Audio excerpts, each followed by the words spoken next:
En fait, dès mon arrivée à la terre d'accueil, Oh, oui, euh, et donc j'ai tout de suite pris conscience que j'étais différente oui, et que ma couleur de peau posait peut-être un problème.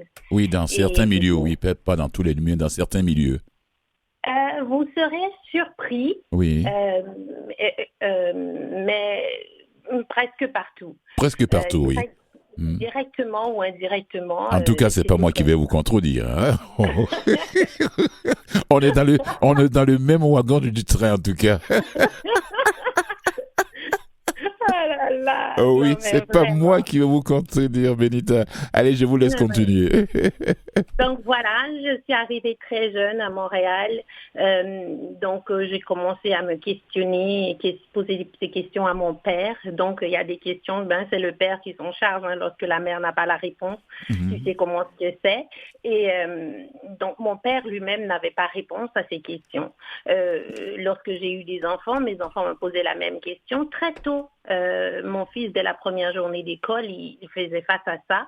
Et ça m'avait vraiment heurté. En fait, ça m'avait vraiment interpellée. Je me disais qu'il fallait que je fasse quelque chose. Et encore, la décision n'était pas encore prise pour tourner le film à ce moment-là, hein, Mhm. en 2000. Donc, il a fallu l'avènement de George Floyd pour que je dise c'est assez, l'impuissance, il faut faire quelque chose. Donc, c'est à ce moment-là que j'ai décidé en fait, d'aller de l'avant, de commencer par ce projet qui est l'Afrique berceau de l'humanité et des civilisations modernes. Oui. C'est un projet, Fulgens, qu'on devait commencer à soumettre pour avoir des subventions en 2025 parce qu'on avait d'autres projets, Oui. une fiction que je devais faire. Et donc, on a priorisé celui-là. J'en ai parlé à mon conjoint que lui aussi l'avait pas eu d'elle. Donc, il était d'accord avec moi.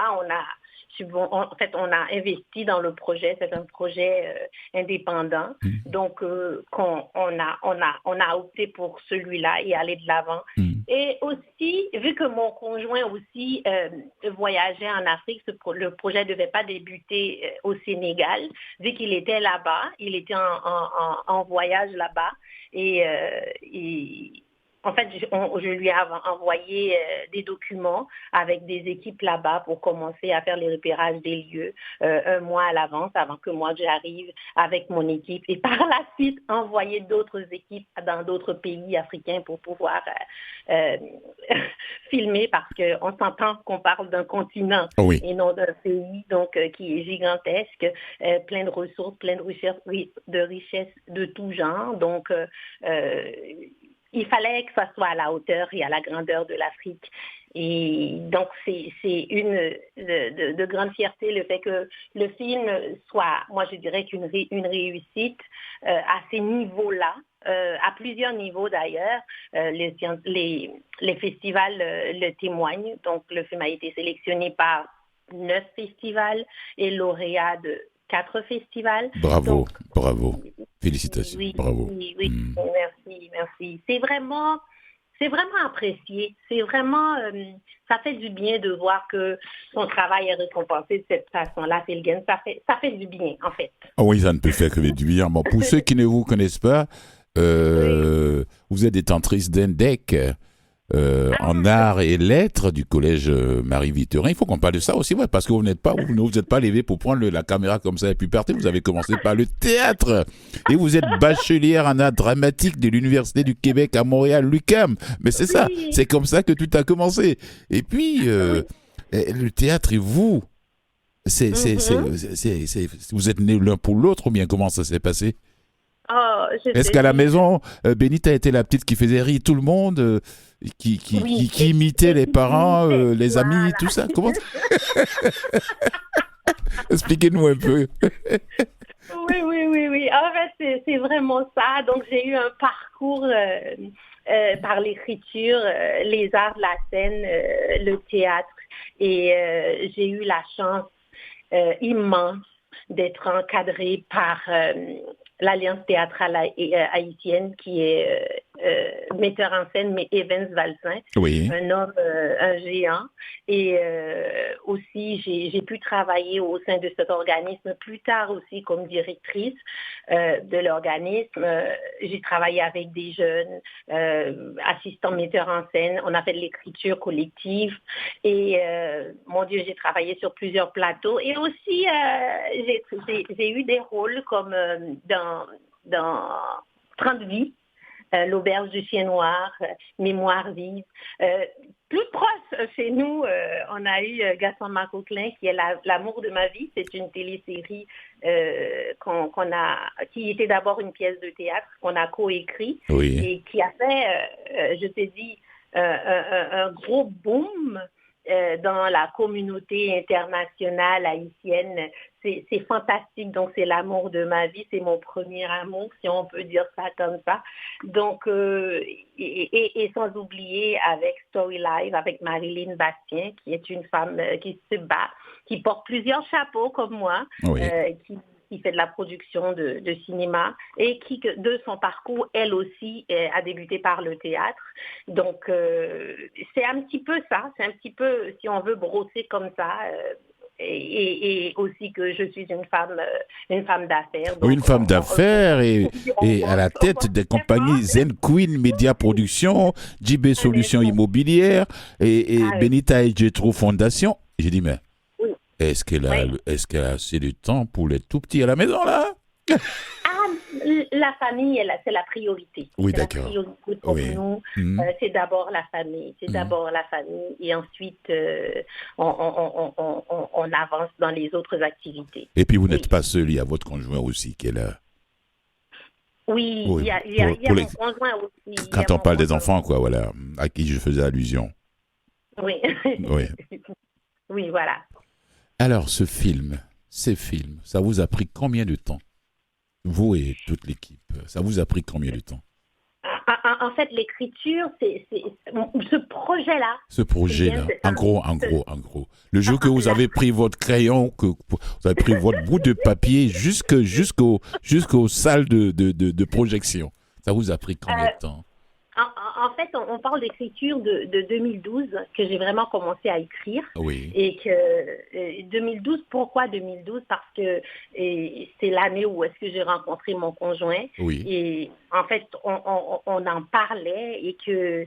Il se posait lui aussi la même question que vous? Ah oui. Il n'a pas eu belle, c'est quelqu'un qui évolue aussi dans d'autres milieux professionnels et qui n'a pas eu facile. Donc, sa réussite n'a pas été facile. Donc, il n'a pas eu rose. Et du coup, il m'a dit, mais c'est ton domaine. Pourquoi est-ce que tu n'écris pas là-dessus? Pourquoi est-ce que tu ne commences pas? J'ai dit oui. Là, c'était assez parce que vu une situation qui lui est arrivée que j'ai décidé de ne pas mettre dans le film parce que l'idée du film, c'est pas de crier, d'inciter à la haine. Donc, je crois que il y a d'autres façons d'en parler dans d'autres productions justement. On pourra le présenter sous d'autres formes. Ce n'était pas rose, ce n'était pas beau du tout et que de toute façon, on s'était dit, moi j'ai décidé, en fait, j'ai compris, suite aux recherches, qu'on était tous victimes, qu'on était tous déconstruits et qu'il fallait être tolérant et voir comment on peut sensibiliser et justement proposer en fait, amener un pont de dialogue, si on peut dire ça comme ça, afin qu'on soit plus attentifs, l'un envers l'autre, et puis qu'on puisse en parler pour réécrire l'histoire. Pas pour qu'elle se répète de la façon qu'elle a été répétée. Ah non. Quel que soit le peuple, on n'aimerait pas revivre ça. De toutes les façons, on n'aimerait pas. En tout cas, on n'aimerait pas revivre ça. Bon, pour ceux qui n'ont pas encore vu le film, de toute façon, ce film, c'est un témoignage vivant quand même qui rend aux Africains leur fierté, Africains et Afro-descendants. Attention, à toutes les communautés noires du monde. C'est pas. En fait, corrigez-moi si je me trompe. Non. Fulgen, je t'assure, Mhm. tu parles très bien, tu te rends bien compte du film et du message du film. Tu as vraiment bien regardé le film avec Mhm. euh, des yeux qu'il faut en fait, avec le cœur aussi, je dirais. Mhm. En fait, l'idée c'est de replacer l'Afrique à la place qui lui revient. Oui. De certainement Avant la rencontre avec l'Occident. la rencontre avec l'Occident et avec d'autres événements aussi qui s'est Oui. passé dans Mhm. l'histoire. Oui. Et c'est de dire que, en fait, c'est de se rendre compte, de dire, on va à la rencontre de soi et de découvrir que on est tous à la base africains et qu'il s'agit simplement de taux de mélanine. Donc, plus on est foncé, plus on a un taux de mélanine élevé. Oui. C'est pas moi qui le dis. On parle là des intervenants des UNESCO qui parlent, des savants. Et c'est prouvé scientifiquement d'ailleurs. C'est prouvé scientifiquement. Mhm. Donc, il s'agit simplement de ça. Et que si aujourd'hui, on arrive à penser, en tout cas, on est en train de déconstruire ça, ce qui est merveilleux aujourd'hui, de penser, qu'il y a eu, on en a parlé des sous-hommes et des classes et des races humaines, c'est par pur construit et par l'ignorance aussi. Peut-être dans le temps, ça a été le mépris, le rejet, et toutes sortes d'émotions ou de sentiments, ou peu importe la façon qu'on voudrait. Oui, moi je vois ça beaucoup plus comme un signe de domination. Voilà. De rabaisser l'autre pour se mettre en valeur. Voilà. Pour dominer, oui. Voilà. Et aujourd'hui, on vit dans une période où est-ce que Vulgen, on assiste à une sorte de renaissance, où est-ce que la génération actuelle sont plus ouverts et veulent apprendre, et il y a une sorte d'écoute qui s'installe. Moi, je trouve ça fantastique. Oui. Et ça vient me chercher du plus profond de mon cœur. Oui. Et ce serait de dire, est-ce que cette génération est plus sensible que celle qui a été? Moi, je dis, la génération d'avant, ou celle on parle de ces philosophes qui ont fait de l'histoire ce qu'elle est aujourd'hui, et des sous-hommes et tout ça. Est-ce que ces générations-là étaient plus dures? En tout cas, la génération d'avant, ils ont fait des construits qui fait en sorte qu'aujourd'hui, les gens qui parlent ou agissent par ignorance, ou qui encore persistent à dire qu'il n'y a pas le racisme systémique, moi je dis simplement là, ces gens-là sont déconstruits, et il faut être tolérant et prendre le temps et trouver la façon de leur aborder, parce que eux aussi sont victimes, tout comme nous. Peut-être ne vivent certainement pas l'impact de ce qu'on vit, mais sont des victimes. Donc, simplement de les sensibiliser et d'avoir une écoute, de pouvoir simplement échanger. Oui, parce qu'il y a des gens qui mélangent tout, quoi, systémique et systématique. On va faire une petite pause musicale avant de continuer la conversation. Oui. Oui, un peu de musique en provenance de l'Afrique. Alors, mon invité est toujours avec moi, Benita Jacques, qui a scénarisé, réalisé ce film documentaire Berceau de l'humanité, l'Afrique, berceau de l'humanité des civilisations modernes. Voilà, 108 minutes, 2022, c'est tout frais, l'année passée. Ça fait... Ah oui. Alors, revenons au film. On n'a pas 10 heures de temps là. On va rentrer continuer à être dans le vif du sujet. Mais toutes ces grosses têtes, ces grands monsieur anthropologues en Afrique que vous avez pu rencontrer, comment est-ce que vous avez pu les convaincre pour qu'ils aient le temps pour vous, pour être en face de la caméra et du microphone, pour vous répondre, pour parler, pour raconter l'histoire? C'était... En fait, Fulgen, c'était beaucoup de boulot. Oui. Oui. qu'il fallait être préparé pour arriver devant ces grands messieurs, Oui. ces grands hommes, parce qu'il y a aussi des femmes, hein. Oui, oui, Donc, oui, hommes et femmes. hein, grandes femmes de grandes têtes.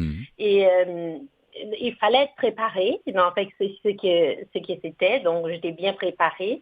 Et aussi, je faisais face aussi à des stéréotypes qui n'étaient vraiment pas ce que on avait soit appris à l'école ou entendu ou vu à la télé. Donc, c'est des gens ouverts d'esprit, qui accueillent chaleureusement les gens.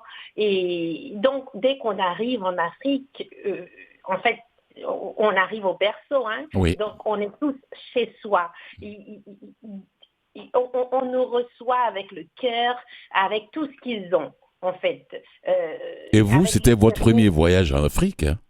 Oui, oui. Vous n'étiez jamais allé auparavant? Oui. Non, je n'avais jamais osé auparavant. Avant la mort de George Floyd, pour décider que je fais ce film, Oui.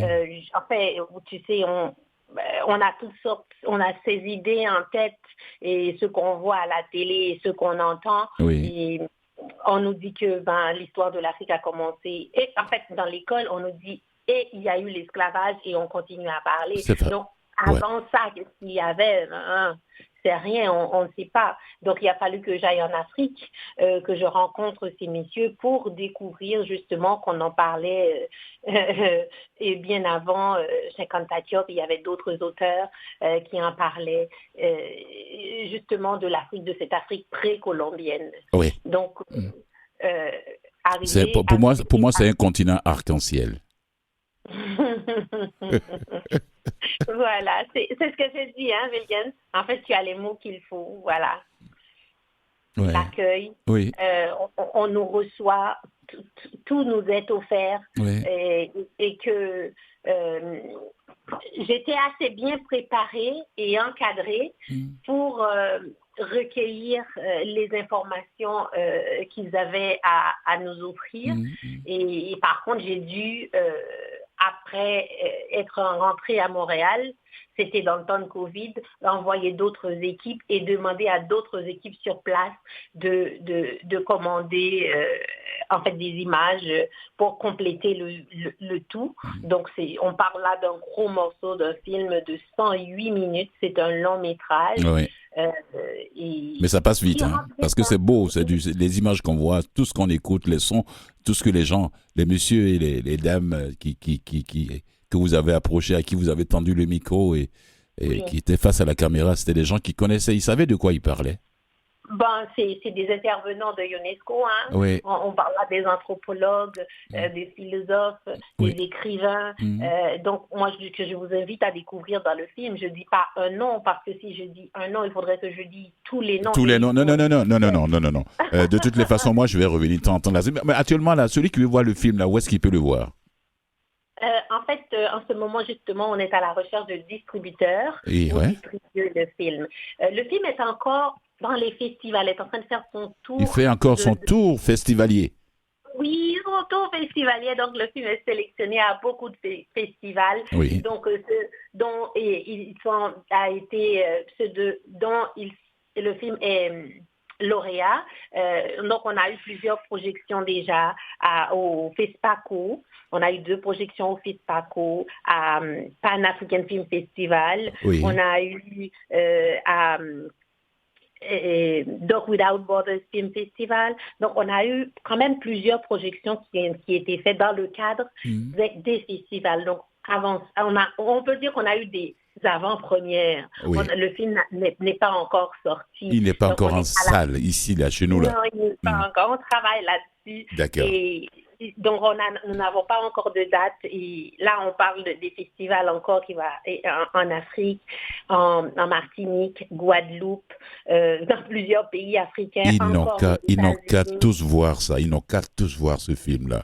C'est pas 30 secondes, là. C'est 108 minutes. C'est l'histoire. La caméra, toute l'équipe s'est promenée à travers tout le continent. Ah non, mais c'est beau. Alors, moi, personnellement, ce que ça m'a laissé comme ça.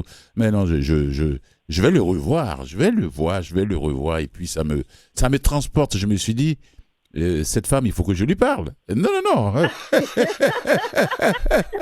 C'est vraiment généreux, c'est vraiment très généreux de ta part, de la part de l'équipe. Et c'est fantastique d'être là parce que le film est fait, mais je veux vraiment que les gens sachent que ces films existent. Oui. Je veux que le film soit vu par le plus de personnes possible parce que c'était dans le temps de Covid. Je dis, si je meurs, au moins je laisse un héritage. Non, non, non, non, non, non, non, non, non, non. Béni ta mère pas demain, là. Non, on veut plus encore. On veut un deuxième. L'Afrique, berceau de l'humanité, des civilisations modernes 2.0, ainsi de suite. Ah ben oui, on s'est tous questionnés par rapport à ça. Ah bon, d'accord. Ah bah oui. Ah ben, d'accord. Oui. Alors, pour la dernière minute qui nous reste rapidement, un petit mot pour ceux qui n'ont pas encore vu le film, ou bien si vous voulez faire lancer un petit coucou à ceux qui vous ont accompagné dans cette aventure rapidement. Oh mon Dieu, l'équipe est vraiment gigantesque. Je ne peux pas nommer un nom. Non, donc, dites un petit merci, juste un merci à tous ceux-là. Oui. Merci beaucoup à toute l'équipe Zen Queen Media Production, tous ceux de près et de loin qui ont participé